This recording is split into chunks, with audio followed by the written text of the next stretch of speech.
access and provide that. Yes.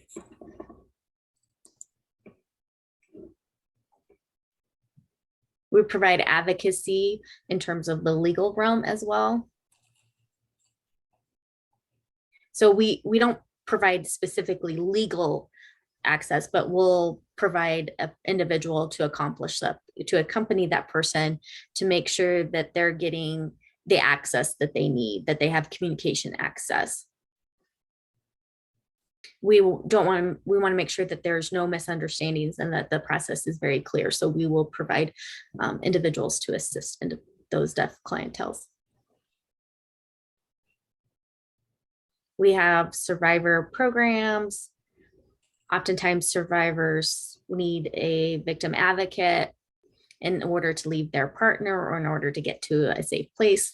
So we provide those services, and then also what to do next, as well as other services that are available, you know, health services, financial services, health access, so that our clientele will have ongoing services and will not, you know, get initial services, but then have gaps because there's no long-term services. We also provide other services like education, providing workshops. We contract with community individuals that are experts in their area to come in and help give tools or resources to our clientele. We want to really empower deaf individuals who are experiencing trauma to be able to, you know, empower and find the path themselves, and we just provide support through that. So we do a lot of community partnerships. So maybe they have maybe an organization is now getting a deaf survivor, but they don't know how to handle that person. So we will make referrals to interpreters, or we'll provide a person to partner with that individual so that individual can ask questions and receive the empowerment they need to be independent and make the choices that they need for their own journey. And so really we want to work with survivors, and it doesn't matter, you know, to connect them with social workers or other organizations. We are happy to do that in order to empower our deaf clientele. We also go into schools and provide education. We want to talk with school children, middle school and beyond, about what healthy relationships, healthy boundaries look like, bullying. So we know that we need to start very young, and we provide those services by going into school, creating awareness for school-age children about what it is. We go to deaf residential schools. We'll also go to other schools so that, you know, deaf children in mainstream schools will be able to hear and learn about services. As deaf individuals, we don't have that easy open access that many hearing individuals do. Hearing individuals pick up a lot of information just incidentally. So we try to fill that gap that deaf children can't do, and do direct education for them to make sure that they know that there are various services out there, and also what healthy and relationships look like. So that's what we do in terms of our youth program. And then finally, as I've mentioned, we do community education and outreach programs. It's pretty much self-explanatory, but we provide workshops to the community, victim advocates, we train, and then we do various outreach programs within the community to try to identify individuals that may have been missed, figure out how, like Social Security, how we can partner with them so that deaf people can get the services they need, training, you name it, we do a lot of that outreach stuff. So a lot of what we do within the organization is covered by those 5 staff members that we currently have. Any questions so far about the programs and services that DOVE offers? It doesn't look like there's any questions in the chat currently. I do have a question though. Mhm. Just curious about like the advocacy services you all provide. Is there like a certain like category of services? Like we do interpersonal violence. So I'm just wondering, like say, is there a specific experience someone has had when they join your program?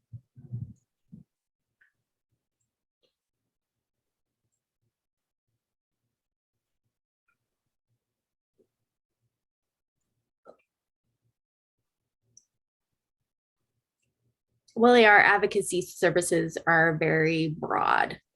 Uh, BAs, sexual crimes, criminology, physical abuse, like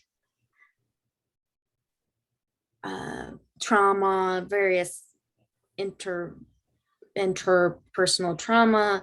Um, Really, it's very broad nature. So we recognize trauma as very broad, and deaf individuals have very limited access to various services without the services that deaf provide. And so we try to be very broad and help them connect to where they need to go to get the services that they need.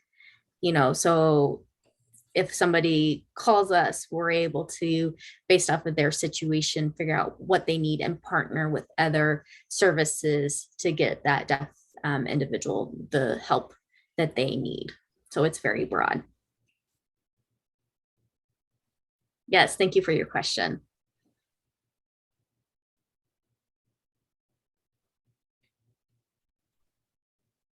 As I've mentioned, the deaf community is quite diverse. You have the deaf, hard of hearing, deaf blind, deaf disabled, a variety of spectrum. And so there's a lot of people out there in the community with various hearing abilities, various linguistic abilities that need to have access. And so really everybody within the deaf community has a lot of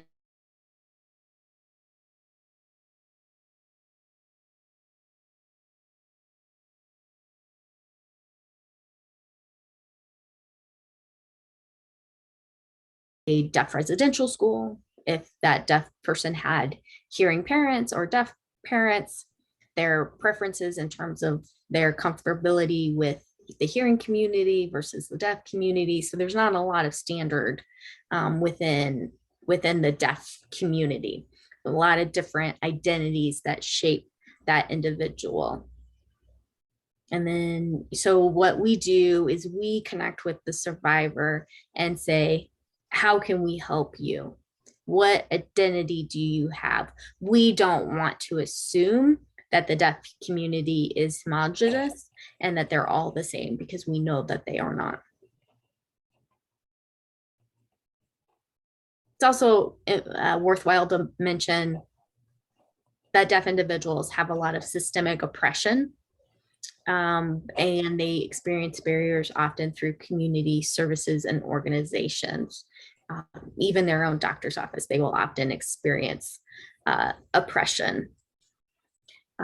Legal services, they will often experience oppression. And so that is one common theme, is a lot of places will not provide communication access. They won't provide interpreters. They make assumptions that a deaf individual is dumb or has a lower intelligence, and none of that is true. We, function similar to deaf individuals. We just have a language that uses our hands.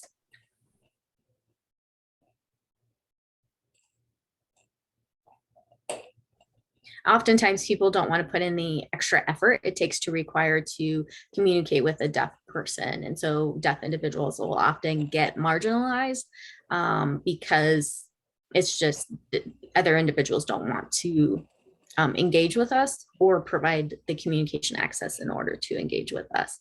And so a lot of the services that are available to just everybody often are not available to the deaf community. And so, and then if a deaf person shows up, then they'll encounter barriers that which then can worsen trauma or create trauma because there's no access to services that they should had. So that's just something to be mindful of, is there's a lot of resistance and residual trauma to deaf individuals. So really, as service providers who are engaging with the deaf community, we need to accommodate each deaf individual, accommodate their communication needs, and really allow that person to be part of the process and not to deprive them of the services that they are seeking out, but to empower that person to pursue their needs. Also, as a deaf individual, we know what's best for ourselves. We have had to live with being deaf in the hearing world for a long time. So we know what's best for us. And if you're not really sure what to do with a deaf individual or how to support them, feel free to reach out to Dove. That's why we're here. We provide community assistance to make sure that we can help educate you so that you can provide the services for the deaf individual. We don't want that deaf victim to go back to their partner. We want them to get enough services that that individual can move on to a better journey and not to go back to where they have been. But they often go back because of a lack of access, and then they experience more, not only systemic oppression, but through. And so we want to empower that person to be safe and be in healthy relationships.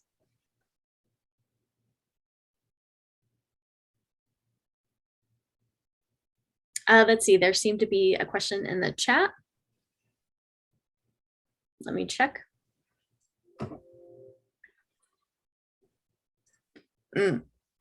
Right. So the question is, do we provide services to hearing individuals through our hotline, or how can the deaf client get the best services? So that hotline goes directly to a video phone and it has direct contact to us as deaf staff members. So we can provide advice through that hotline. Our hotline is used for emergency crisis. So if you need help right now, go ahead and call that number because that is our hotline. And we will always chat with somebody. If somebody calls and gets our voicemail, sign mail is what we call it, the equivalent of the leaving a message, definitely leave us a message and we will get back. If it's not an emergency, like if someone just needs an appointment or is wondering about something, you can email or call our office number. And then staff will get back to you. Like if you call us and leave a message, we'll call back and answer your questions using our office number. We are here to really work with you and to ultimately increase access and limit those negative experiences of deaf survivors. Thank you for asking that question. Was there another question? Oh, hi. Yes, I do have a question. I am a medical student and have been curious what we can do I guess there are two different settings. The first one would be the emergency department when someone's coming in for acute care. I think something we worry about in the emergency department is making sure folks are getting timely care. And as a result, we're like, oh, we don't have time for this, or that. And I don't think that's necessarily true. So what are some best practices we can incorporate in our emergency departments? And I'd be curious to hear advice for like office visits if someone's coming in after to follow up with their primary care, though I do think that setting allows for more preparation in advance on our side.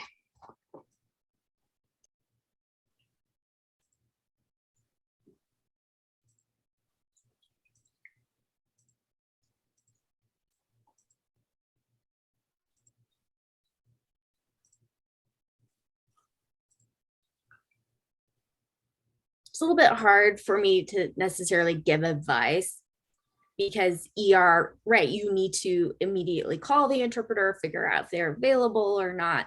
And so that would be the big kind of ongoing discussion I would have with like an ER or anybody, you know, involved in the medical field, is the recognition of the need for interpreters.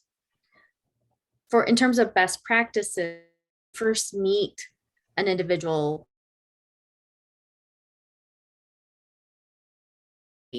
or a whiteboard, something that you can write on so that you can at least get basic information. You know, ask them their name. Please don't ask them if they lip read or not. It's a common question, but it's not a great question. Go ahead and use that whiteboard or pen to get some initial thing, and you know, ask how they want to communicate. Do they want an interpreter? Do they need other accommodations? Do they want to continue with the writing paper and pen? But some simple things would be ask them their name and ask them their communication preferences. You know, because of that diversity, individuals may prefer different things, like writing back and forth all the way to getting an interpreter. You know, as a medical and professional, realizing that interpreters in the medical field, in-person interpreters are the best, but can be a challenge to get. So really do your best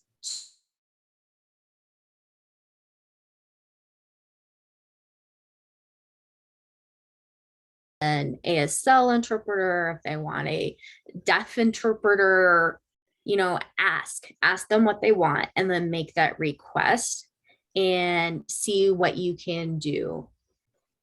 You know, because you want to get that interpreter there as quick as can if that's what they want. And then, but really, sometimes you can't get an interpreter right away. And if that can't happen, if you can't get an interpreter there, how do you continue to communicate with that person? You know, and sometimes a deaf person will say, you know what, I can wait for the interpreter. And so I want to do that.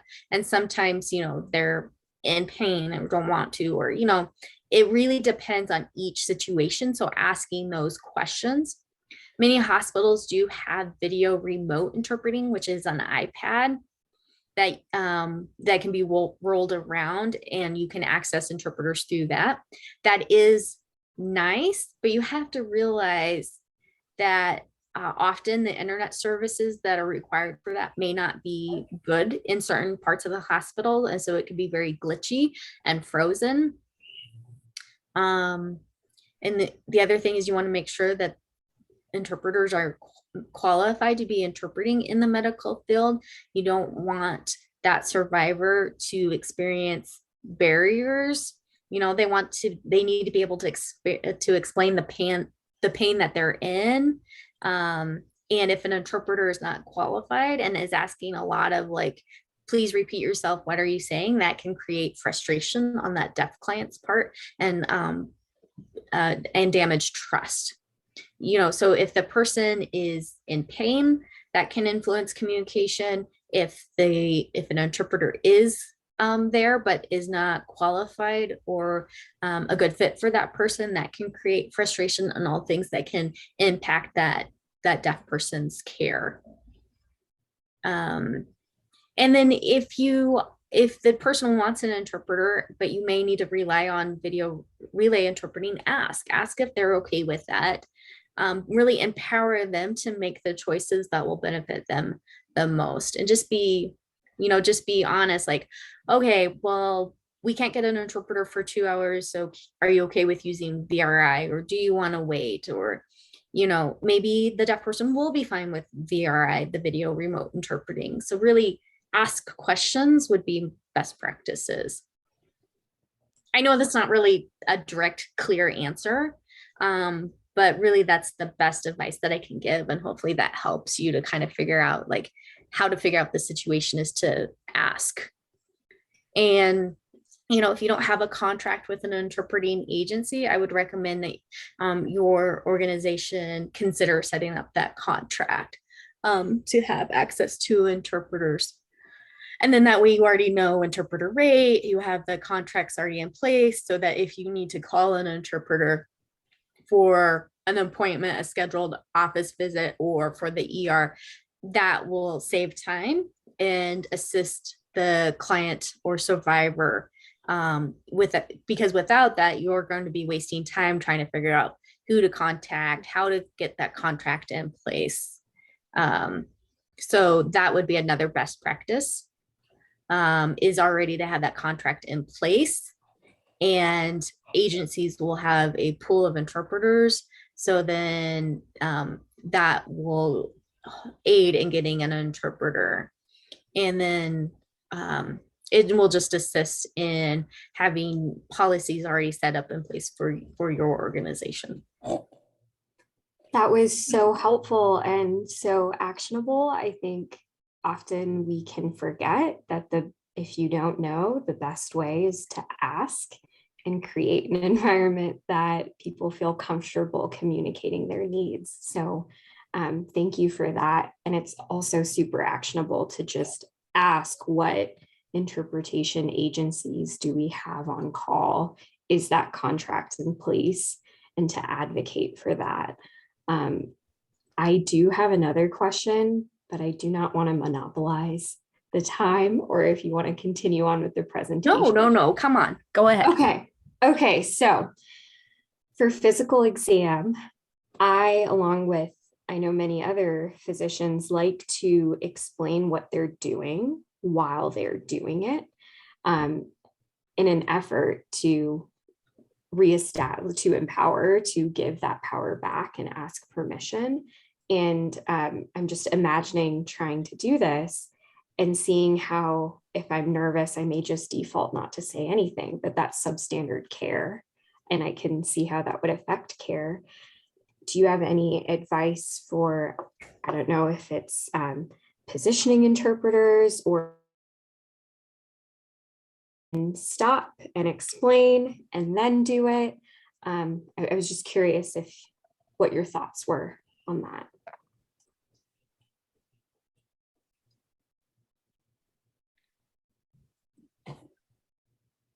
Yeah, that's another good question. Deaf people often have gaps in their knowledge just because they don't have access to the wide variety of resources that hearing people do and how they pick up. So they lack just general communication access and don't have necessarily background information. So with a physical exam, it's very important to communicate with them up front. So not just jump right in, but say, this is what I'm going to do. This is why I'm doing it. This is where I'm going to be touching you, just because deaf people don't honestly know. And then it's like, okay, so first I'm going to be listening to your heart, and then I'll move back around and I'll listen to your lungs.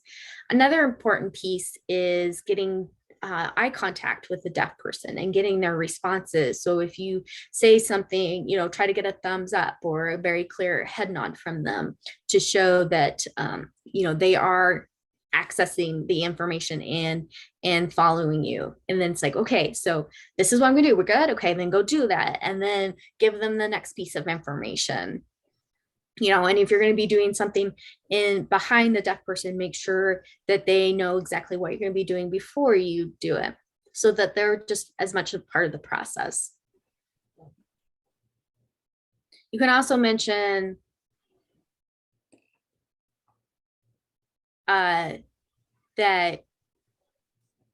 with a deaf person, it's like, okay, you may not be feeling well. So that would be a time where you're like, okay, I'm going to write a note, because we don't have an interpreter first. So really just taking it step by step so that the deaf person knows exactly what's going on, because they lack that knowledge that a lot of hearing individuals just know or get while you're doing your physical exam. So really prioritizing communication access as your first goal in those physical exams would be best practice. And for interpreters, make sure the interpreter's next to you so that the client can see you and the interpreter at the same time, and able to see that you're talking, and then so the interpreter is interpreting. If you move and the interpreter stays, then that's a little bit harder visually because the deaf person has to turn their head. So really it's best to be next to the interpreter. Really, Spanish interpreters or other language interpreters should do the same thing, but I know typically they don't. So I'm not really sure about the, Spanish language, their best practices, but ideally everybody would be together for visual access. That's really helpful. Thank you. Yes, thank you.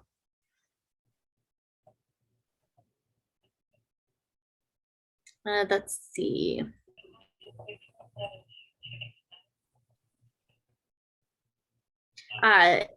Research found that deaf individuals are more likely to experience domestic violence or sexual assault.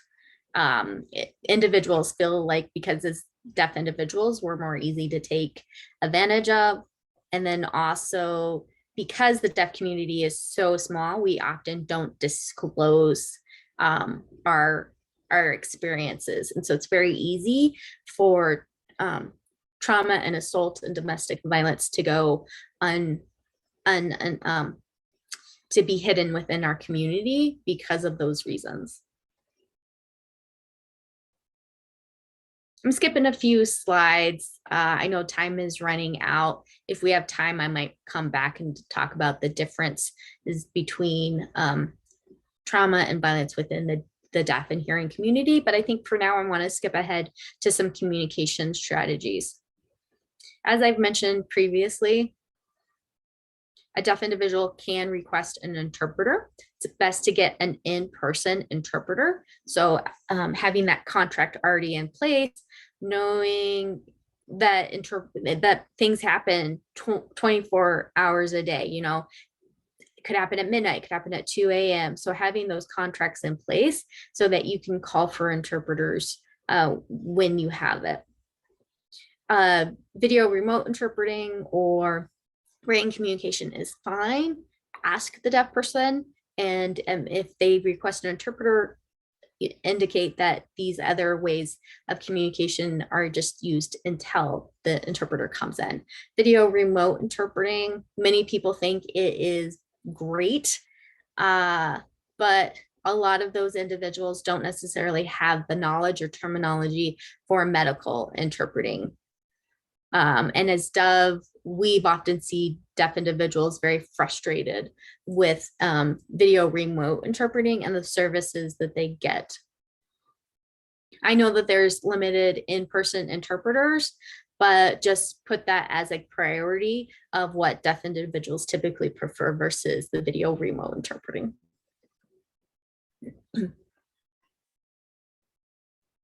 It's really nice if hospitals have video phones accessible to clients. So if they want to call a family member or a friend to let them know where they are, what's been going on, they may need a ride, whatever. It's very nice to have those video phones available in the hospital. Many hospitals don't have very good Wi-Fi. And so using the deaf person using their own phone isn't always the best because of the Wi-Fi. So having that video phone really allows empowerment and independence for that deaf person to make the calls that they need to versus relying on others.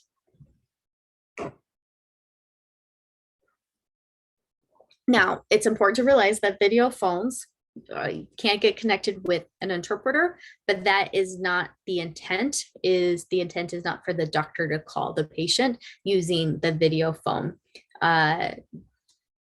Sometimes medical professionals are like, oh, video remote interpreting not really good, but hey, I could use this video relay service, which is phone calls, and try to use that instead. But that is actually banned by the FCC. So video phones are only intended to be used for outbound calls. So a deaf individual calling somebody who is not on the premise of the hospital. And so being on the same premise and using the video phone is not allowed through that service.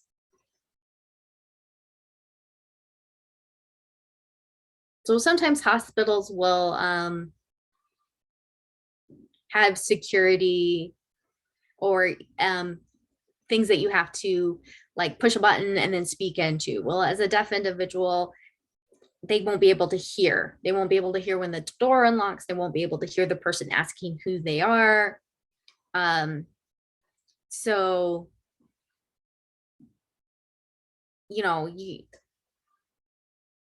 so it's one of those things that deaf individuals don't have communication access to often those security things, because the person on the hospital staff will be sitting there going, hello, can I help you? Hello. But as a deaf individual, I can't hear. And so I don't know that somebody is actually trying to communicate with me through those.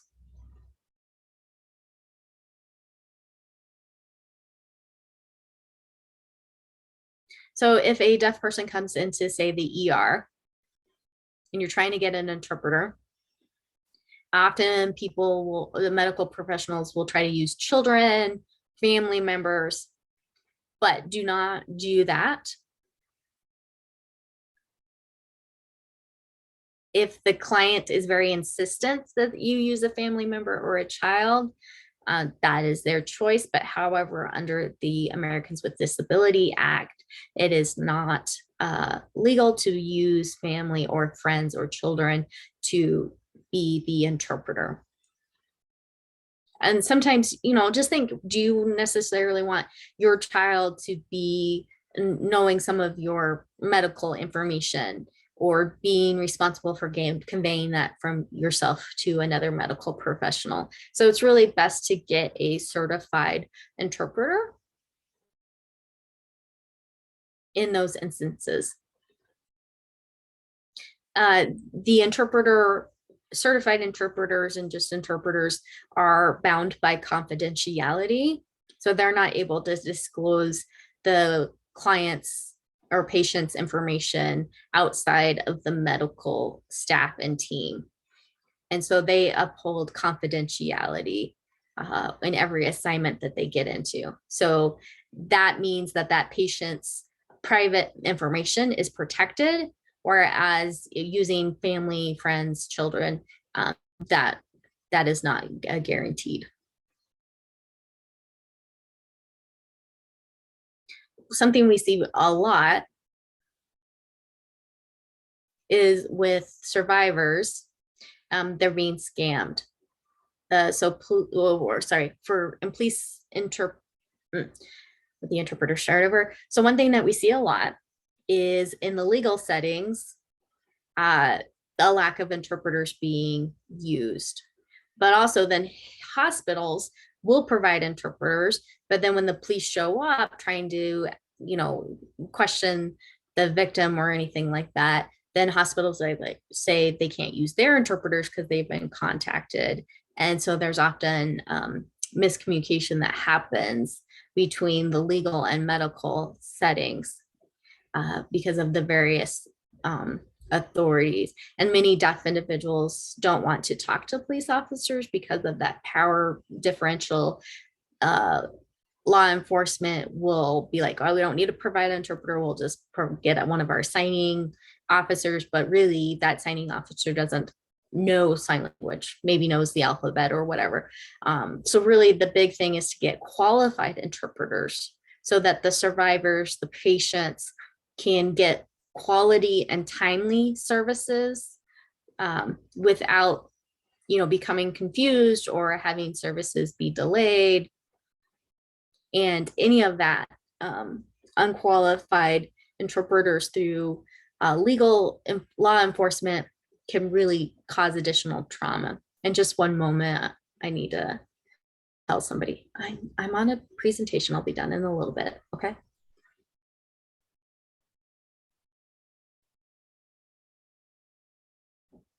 Okay, sorry about that interruption. Yeah, we have a new video phone that's being installed, and of course the installer shows up at this moment.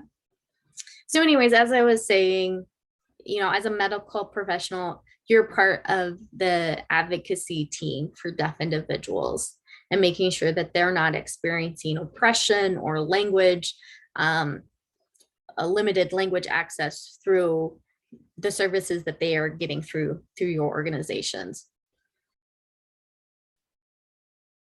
It's not acceptable or fair for survivors to not only go through the things that they go through, but then go through seeking treatment or services and then experiencing barriers and oppression through that process too. So that is one of the big reasons why Dove does develop partnerships with hospitals and community organizations and resources, is because we want deaf survivors to have more access, more positive experiences. Let's see. Last but not least,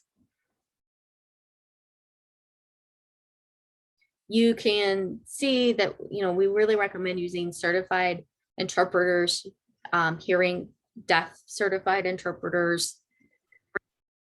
Deaf interpreters are kind of that specialist equivalent within the medical field. They're deaf individuals that are native users. They grew up using ASL. Many have a strong background in English as well. They are just able to be more to accommodate linguistic choices more effectively than, say, just a regular hearing interpreter who is a second language user. And so by partnering with a deaf interpreter, they're able to better match the unique language needs of deaf individuals. And as you all know, the medical field is very technical, and a deaf interpreter is able to feel connected with another deaf individual in the room and is able to use their most native natural language. And so it's important to realize that as providers, you too have options available to you. So if you see that this person may need something else, there are other options out there. All right. I think we're doing pretty good. No questions at this point? I always forget how to raise my hand. I'm sorry. I'm just thinking this is kind of a big question, so feel free to we can email about it later, but I want to know best practices and ways that we can not only make our services more accessible, but more inclusive for deaf individuals.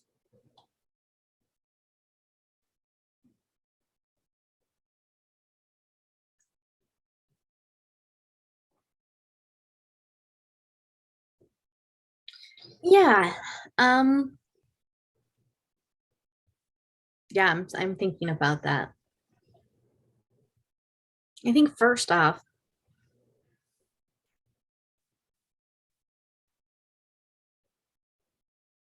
it's really about staff having awareness. And what are some best practices when working with deaf patients and survivors? So for example,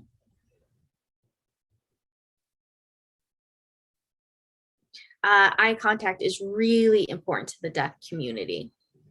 Our language is visual, we're very visual individuals. And so having that eye contact is really important. As a hearing person, you may not realize how little eye contact you actually have because you're so used to hearing you're using your ears, right? So your eyes can be elsewhere when communicating. With deaf individuals, our eyes are needed for communication. And so being able to look you in the eye is very important for you to look us in the eye versus looking at our interpreter. Look at us because we are your patient, we're your survivor. And then that eye contact, asking for communication preferences when you're working with a deaf individual, having those protocols and procedures already in place so that you know what to do, who to contact, the kinds of things that you can ask the deaf individual you know, if you don't have those things in place, and then now you're asking the deaf person, hey, what interpreting agency should I contact? I mean, they may not be in that headspace or physically able to answer you that. They may not have a known agency that they prefer. So really having those policies and procedures already in place so that you can get the communication access that deaf person has required is the best. Something else, when you're working with video remote interpreting, you can look at various options. Several interpreting agencies will provide video remote interpreting as well as in person. The nice thing about ASL specific interpreting agency is they know what a qualified interpreter is. Hospitals are often already have language services available, but those are spoken languages, so French, German, Mandarin, blah, blah, blah. But they often don't know anything about sign language interpreting. They don't know about the cultural needs, so they don't always provide the most qualified individual in terms of sign language. And so that's one recognition of having those ASL specific agencies contracts in place versus just depending on the language based, even if they say they provide ASL interpretation. Let's see, something else is to partner with us, Dove. We can do more intense training on how best to interact with the deaf community members, how to create that team. We can do team trainings. We can do more in-depth things between our two organizations. Also have conversations with law enforcement, your contacts there, and asking, okay, so if a deaf victim comes in, what's our role? What's your role? How do we navigate those communication access when officers are on hospital premises? Already having those discussions so that you're not having them in the moment of when you already have a deaf patient, because that can actually be frustrating for the deaf patient because it delays services or it makes services less effective. So it's really important also, I would say, to be honest if you don't have services or don't know how to do something. Say, okay, hey, we're experiencing this right now. We've never experienced this before. We weren't prepared. Do you have any suggestions? The deaf client might have some suggestions. It's really important to understand that the deaf world is very small. We're a small linguistic population. And so that is one thing to remember. And then remember that we are not a homogenous group, that there's a lot of differences among all of us, and that we experience gaps within our daily life all the time because services typically are not designed for deaf people. So be honest, be direct, and really work as a team with your deaf patient survivor. And as I mentioned, having paper and pen ready, having that whiteboard ready, being the one to initiate communication and seek their preferences, their needs, and doing that from the start and throughout, and really meeting the deaf person where they're at. Those are some of the best things I can recommend. Thank you.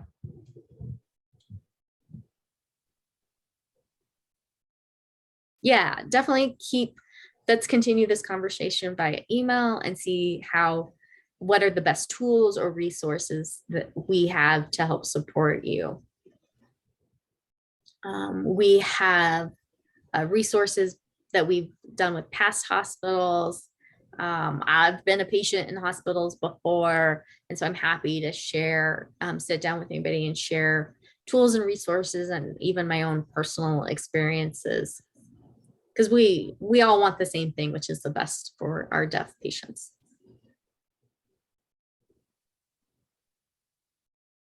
And that's part of being trauma informed, right? Making sure that we reduce the amount of trauma that they will experience while seeking advocacy services and so on. We need to make a big change. It won't happen overnight. It's small incremental change. We start locally and see what we can improve, get more training, make policies better, and over time it will benefit the deaf community. But really we need to empower them, the deaf community, best for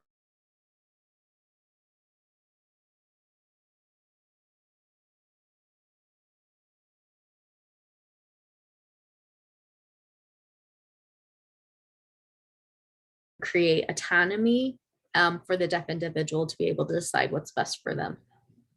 Yeah, right there with you, Sabrina. We're working on trauma-informed care things. And so we understand the importance of that as well.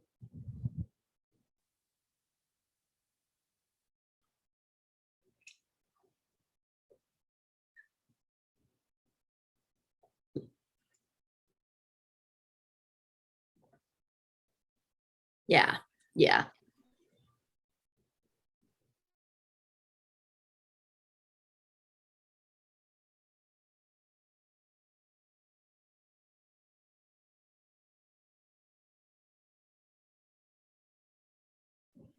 But once you get outside of the metro area, it becomes a lot more work. Yes, resources are hard for folks in rural areas for sure. We are a little past 1, so I just want to be mindful of people's times. And so is there like contact information that you can share with folks if we have additional questions or if people want to reach out? Yeah, I thought I put that in as the last slide, but apparently I didn't. I'll add it to the chat.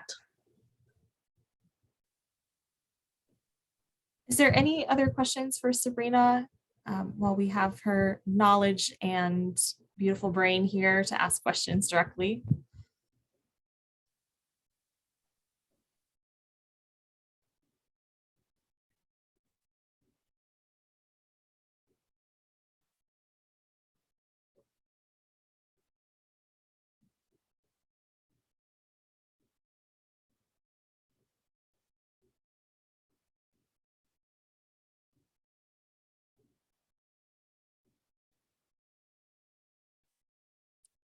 I think, okay, perfect. We see those in the chat now.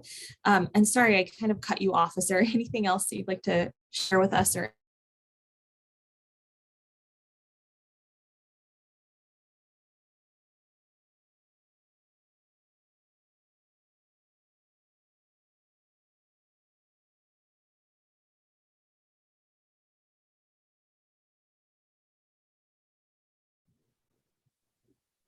Okay, let's see. Yeah, I have put in our contact information, office number, hotline stuff. Feel free to directly contact us through those avenues. You know, I would recommend using email if this is something that's not necessarily time sensitive. If if you prefer something like more direct, definitely give us a call. You know, for some of you, this may be new information. For some of you, it may not. But no matter where you're at, it's always good to hear this information and realize that there are tools and resources out there for the deaf community. And a hospital really should be accessible for all individuals. And so this is a way that you can continue to consider how your hospital is accessible for deaf individuals, because we want the deaf people to feel, you know, safe. And in order for that, you need to be able to ask your questions. And we here at DEV do not believe that there are any dumb questions. So feel free to reach out at any time asking whatever questions you might have. fantastic. Well, thank you so much. We really Yes. appreciate you being here. Thank you. Yes.